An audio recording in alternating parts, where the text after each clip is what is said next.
Hey everyone, this is Tim from YourSixTech. Today in this video, I'm going to show you how to fix your slow stuttering remote on your Amazon Fire TV. Now, what we can try is simply resetting the remote. So if I have it in my hand right here, I want to press 3 different buttons down at the same time. So let's focus on my remote right now. And I want to press the back button with the 3 lines on it, and the left button right here.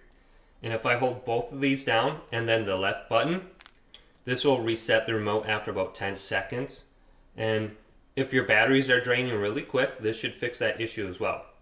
And you will know it's reset because on the home screen, it will go ahead and just cycle back to home. And also your remote may be disconnected from your Amazon Fire Stick, so you're going to have to pair that again in the future.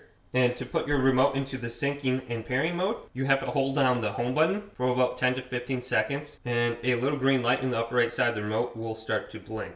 And it's blinking right now, and it's trying to connect to a Bluetooth device. What you could try doing is unplugging your TV from the wall outlet, plugging it back in, and then you should be able to connect to the TV as soon as it starts up. It may take like 2 or 3 minutes.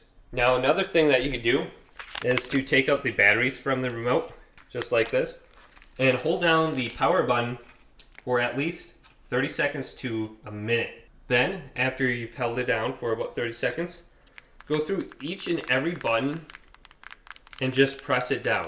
In case there's a button that's been pressed and you're pressing multiple buttons at the same time by accident, so just press every button down and then work your way up the remote again and just press everything. And you can smack against your hand a few times. And put the batteries back in and turn on your remote. So I got one battery here. And I have to reconnect it. So I'm going to hold down this home button. Now your Amazon Fire remote, you're going to have to go over to controllers and Bluetooth devices right here. And go to Alexa voice remote. And you can go to add new remote. And you can start searching on here. And then you can hold down the home button.